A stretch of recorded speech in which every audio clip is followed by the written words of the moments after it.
Berapa lama nak berdiri di mahsyar? Kata para ulama, tempoh paling minimum berdiri di mahsyar 50,000 tahun. Paling sikit.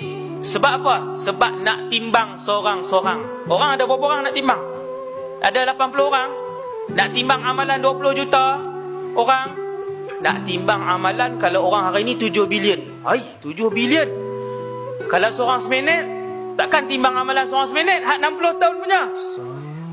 Kita kata seorang sehari lah, seorang sehari. Timbang cepat-cepat. 7 bilion timbang seorang sehari, 7 bilion hari. Berdiri. Kata para ulama, mereka berdiri sehingga pecah leher dan perut mereka kerana terlalu lama. Bila habis timbang, orang yang dah habis timbang, kalau dia Islam, umat Nabi Muhammad, dia akan berjalan kaki pergi ke Telaga Kausar. Jalan je, tangan pegang keputusan. Keputusan apa?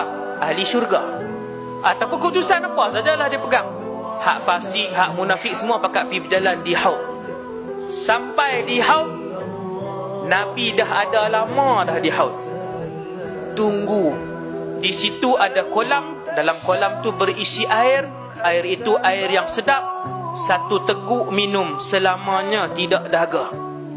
Air di kolam itu ada cawan. Bilangan cawan di kolam itu lebih banyak daripada bilangan bintang di angkasa lepas. Bilangan bintang di angkasa lepas lebih banyak daripada bilangan butiran pasir pada 7 lautan dunia. Yang ni fakta.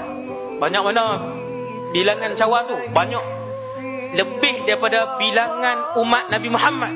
Bilangan cawan tu lebih banyak daripada bilangan umat Nabi Muhammad. Ada orang pergi di situ, dia sampai-sampai, dia cedok, dia minum. Selama-lamanya tidak dahaga. Ada orang pergi di situ, dia sampai-sampai, malaikat bagi dia minum. Cedok daripada haudun Nabi, bagi dia minum. Dan yang paling mulia sekali ialah apabila umat Nabi Muhammad, dia sampai di situ, Nabi cedok, Nabi bagi dia minum. Dan ketika itulah manusia mula mengukirkan senyuman.